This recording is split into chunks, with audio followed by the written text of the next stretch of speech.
Inactivity, inaction, was not an option. The only option was to do a bill. What that bill would look like was my question.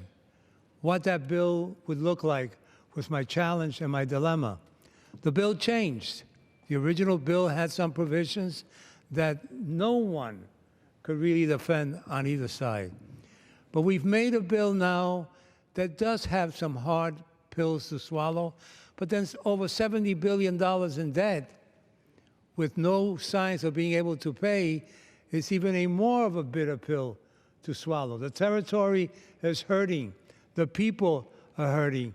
In fact, if anything comes out of this that is positive, is the fact that the U.S. Congress is paying attention to Puerto Rico in a way that it hasn't in a long, long time, if at all.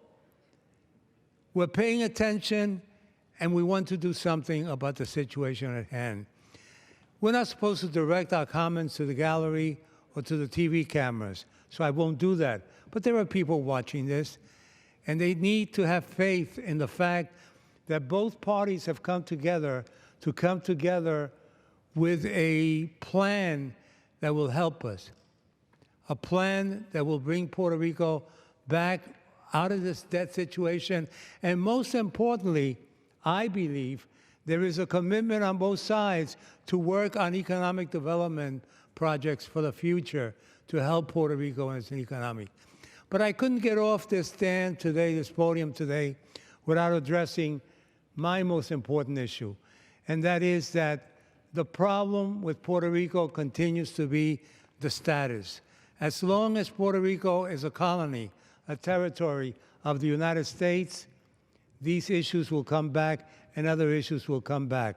I once, some months ago, either sarcastically or very profoundly said that all we were doing, if we didn't deal with the status, was putting a Band-Aid on a bigger problem. Well, there is a bigger problem. And I think it's time Congress came together with the people of Puerto Rico and decided to end the colonial status. But ending the colonial status does not mean tweaking the colony to make it a little better or washing the face of the colony to make it a little more presentable. It means getting rid of the colony and either becoming the 51st state or an independent nation. There is no other solution.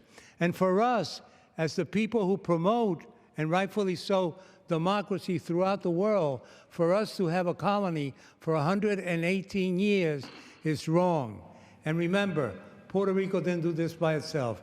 The indifference and inequality created this problem as much as everything else. Thank you.